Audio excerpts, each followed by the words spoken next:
नमस्ते बच्चों। Class 10th गणित का सबसे महत्वपूर्ण चैप्टर त्रिकोणमिति का सारा फॉर्मूला एकदम चलिए फटाक से देख लेते हैं। बहुत सारा सवाल एग्जाम में डायरेक्ट आ जाता है। त्रिकोणमिति का सारा फॉर्मूला हम लोग एक वीडियो में समाप्त करने वाले।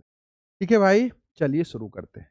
सबसे पहला 8.1 की बात कीजिएगा तो सबसे पहले आप त्रिकोणमितीय अनुपात के बारे में पढ़े हैं, आपको ध्यान होना चाहिए। ऐसे सबसे पहले हम आपको बात बता देते हैं, जब त्रिकोणमिति का हम लोग अध्ययन करते हैं तो बेसिकली किस त्रिभुज पे चर्चा करते हैं? त्रिभुज पे चर्चा करते हैं। और किस तरह के त्रिभुज पे चर्चा करते हैं? समकोण त्रिभुज पे चर्चा करते हैं। जिस त्रिभुज में, किसी भी त्रिभुज में अगर एक कोण 90 डिग्री का होता है तो समकोण त्रिभुज बोलते हैं। समकोण का मतलब तो 90 डिग्री होता है। तो उस त्रिकोणमिति में हम लोग समकोण त्रिभुज पे चर्चा करते हैं। ठीक, 90 डिग्री के सामने जो भुजा होता है उसको हम लोग क्या बोलते हैं? कर्ण बोलते हैं। ठीक है, और कर्ण को हम लोग एच से भी सूचित करते हैं। ठीक है, और जहां थीटा होता है, जहां थीटा होता है, मान लो थीटा यहाँ है तो अगर सामने हम वाले भुजा को लंब बोल देते हैं, है ना, और इसको आधार बोल देते हैं। त्रिकोणमिति के अकॉर्डिंग हम ये बात बता रहे हैं।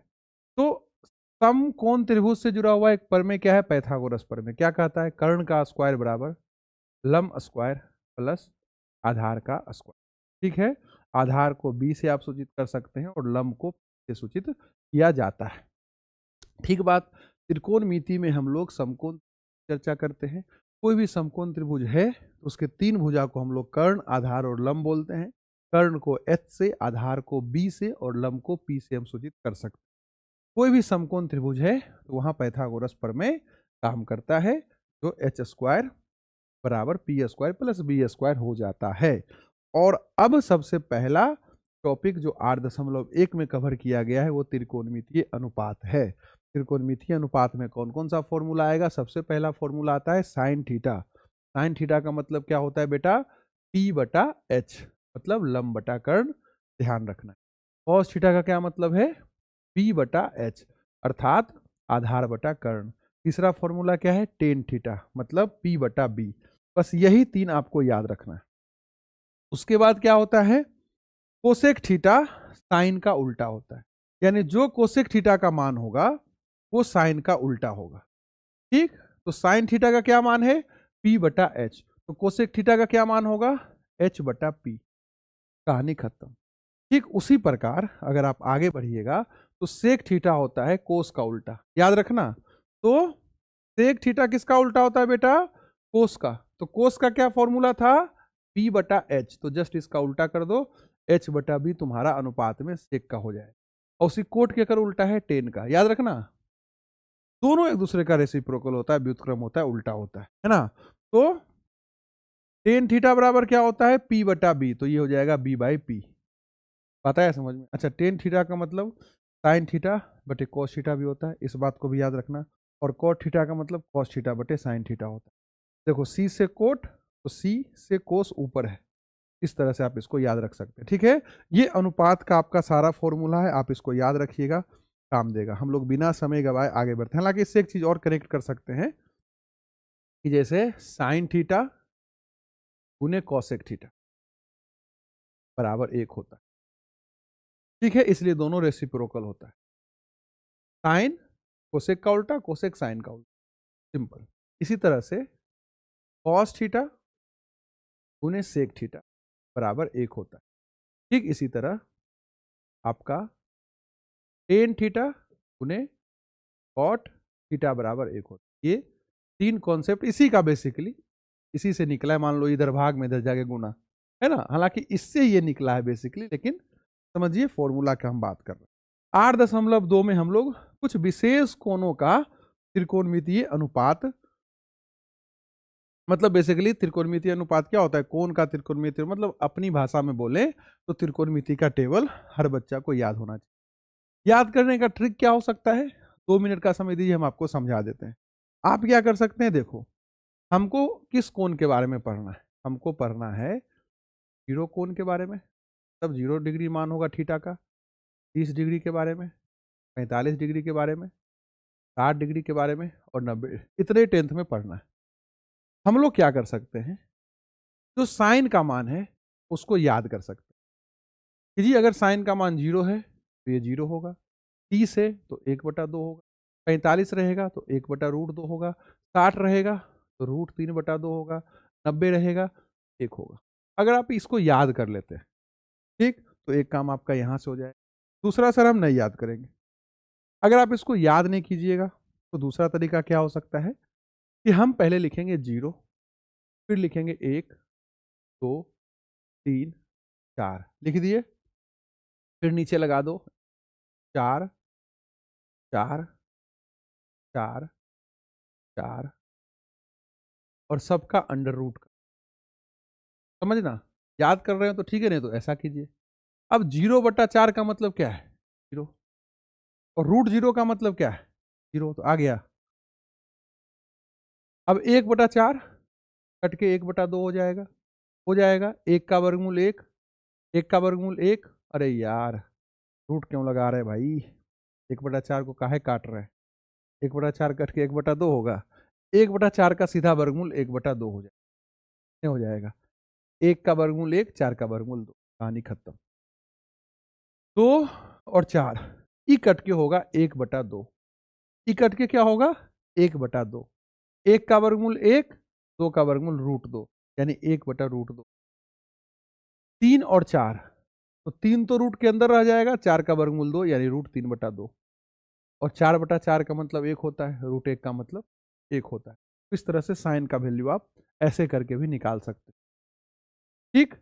अब ई मान अगर आप निकाल लिए, अगर आप साइन का मान निकाल लिए या याद कर लिए, तो कॉस का मान क्या होगा? कुछ नहीं, जस्ट इसका उल्टा कर दो। इधर से लिखना, यहां 1 है तो आप यहां 1 लिख दो, यहां √3/2 है तो यहां √3/2 लिख दो, यहां 1/√2 है तो यहां 1/√2, यहां 1/2 है तो यहां 1/2 लिख दो, यहां 0 है तो यहां 0। हो गया आपका काम। अब हमको टेन थीटा का मान लिखना है। तो टेन थीटा का मतलब क्या है? अभी हम पढ़े थे कि टेन थीटा का मतलब है साइन थीटा बटे में कॉस थीटा। यानी टेन निकालना है तो साइन कोस को भाग करो, साइन कोस को भाग करोगे टेन निकल जाएगा। हाँ कि ना? आप कहिएगा हाँ सर। तो हम लोग क्या करते हैं, टेन निकालना है, साइन कोस को भाग करो, तो 0 और 1 को भाग करोगे तो 0/1 का मतलब क्या होता है? 0। अब इसको भाग करोगे, 2 कटेगा, 1/√3 बच जाएगा। भाई 1/2 √3/2 को भाग करोगे तो 2 और 2 कट जाएगा, 1/√3 बचेगा। ये दोनों सेम है, कट कर 1 बच जाएगा। इसको काटिएगा तो √3 होगा। और 1/0 का मतलब अपरिभाषित, 1/0 का मतलब अपरिभाषित। साइन कोस टेन तो निकालना था, अब इसका उल्टा हो जाएगा। साइन का जितना मान है उसको उल्टा कर दो, व्युत्क्रम कर दो, वो क्या होगा? कोसेक का मान हो जाएगा। कोस का जितना मान है उसको उल्टा कर दो, वो क्या होगा? सेक का मान हो जाएगा। और टेन का जितना मान है उसको उल्टा कर दो, वो क्या होगा? कोट का मान हो जाएगा। और यही यहाँ टेबल में बना हुआ है। ठीक। ये मान आपको क्या करना है? याद करना है या इस वाले ट्रिक से निकाल लेना है। जैसी मान निकला, कोस के लिए क्या करना है? इधर से उल्टा करके लिखते चल जाना है। ठीक। टेन के लिए क्या करना है? भाग करके इसको लिख देना। अब कोट है तो कोट क्या हुआ? उल्टा करके लिखना है। तो 0 का उल्टा लिखना है तो अपरिभाषित कर देना। 0 का उल्टा अपरिभाषित, अपरिभाषित का उल्टा 0, टेबल में इस तरह से याद रखना। ठीक। अब इसका उल्टा कर दो, √3। भाई नीचे 1 तो आएगा नहीं, आ भी जाएगा तो कुछ नहीं फर्क पड़ेगा, तो इसका उल्टा हो गया। इसका उल्टा, एक का उल्टा एक ही होता है, एक उल्टा, उल्टा मतलब भाई तो भाषा में उल्टा बोल रहे हैं, मतलब व्युत्क्रम, रेसिप्रोकल गणितीय भाषा में। और अब परिभाषित का उल्टा 0, 0 का उल्टा अपरिभाषित, अपरिभाषित का उल्टा 0। अब सेक निकालना है। सेक किसका उल्टा होता है? हम याद रखेंगे कोस का। तो 1 का उल्टा 1, √3/2 का उल्टा 2/√3, 1/√2 का उल्टा √2, है ना? ये ऊपर ये नीचे गया तो एक नीचे में लिखाता नहीं है। 1/2 का उल्टा 2 और 0 का उल्टा अपरिभाषित। कोसेक के का उल्टा होता है साइन का, तो 0 का उल्टा अपरिभाषित, अपरिभाषित का उल्टा 0, 1/2 का उल्टा 2, 1/√2 का उल्टा √2। ऐसे करके हम ये त्रिकोणमिति का टेबल याद कर सकते। आता है समझ में? ऐसे तो देखो यहाँ पे भी वो एक इसमें भी वो लगता है फॉर्मूला कि पंडित भोले प्रसाद बोले, उतना नहीं, याद ही कर लेना। क्या वो सब गाना गाते रहिएगा आप लोग, ठीक है? अब आगे बढ़ते हैं। ये पूरक वाला आया। पूरक का मतलब जब दो कोण जुड़कर 90 डिग्री होता है तो उसको हम लोग पूरक बोलते हैं।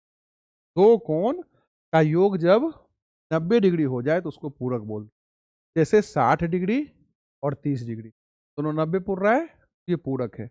हम आपको बोले जी 70 डिग्री का पूरक लिखो, तो आप लिखिएगा 20, ये पूरक है।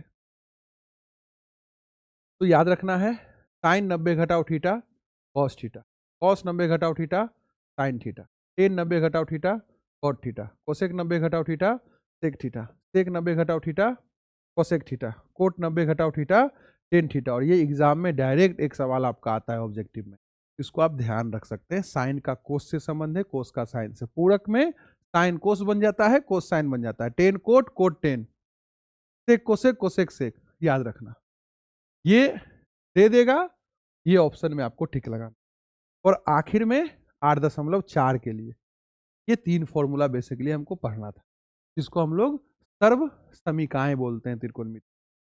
3 है, sine square theta plus cos square theta बराबर 1, सेक स्क्वायर थीटा बराबर 1 प्लस टेन स्क्वायर थीटा, या 1 प्लस टेन स्क्वायर थीटा बराबर sec square, 1 plus cot square theta बराबर कोसेक स्क्वायर थीटा। 3 फॉर्मूला है, एगो पक्का एग्जाम में आता है ऑब्जेक्टिव में, जैसे भी घुमा के वो दे। ठीक है, अब इससे थोड़ा बहुत और संबंध आप समझ सकते हैं कि sine square theta plus cos square theta बराबर होता है 1। हाँ सर, तो साइन स्क्वायर थीटा बराबर क्या होगा? 1 घटाओ cos square theta, E plus में उधर गया तो माइनस। ठीक उसी तरह कोस स्क्वायर थीटा बराबर क्या होता है? 1 घटाओ साइन स्क्वायर। 10वीं के स्तर पे आप चाहें तो इस बात को भी ध्यान रख सकते हैं कि साइन थीटा बराबर क्या होगा? अंडर रूट 1 घटाओ कोस स्क्वायर थीटा। ये वर्ग जो था उधर जाके वर्गमूल हो गया। उसी कोस थीटा बराबर अंडर रूट 1 घटाओ साइन स्क्वायर थीटा। मेन ये हमारा सर्व समीका है, इसी से ये चारों संबंध निकला, आप ध्यान रख सकते हैं। याद तो यही रखना, ये सब तो इसी से निकल जाएगा मैथमेटिकली। ठीक उसी तरह अगर इसको देखिएगा तो इसको आप बोल सकते हैं क्या? सेक स्क्वायर थीटा घटाओ टेन स्क्वायर थीटा बराबर 1, ई प्लस में इधर आया माइनस। ठीक उसी तरह से दाएं बाएं करते जाइए, अलग अलग संबंध मिलता जाएगा। और इसमें आप क्या बोल सकते हैं? कोसेक स्क्वायर थीटा घटाओ कोट स्क्वायर थीटा बराबर 1, है ना?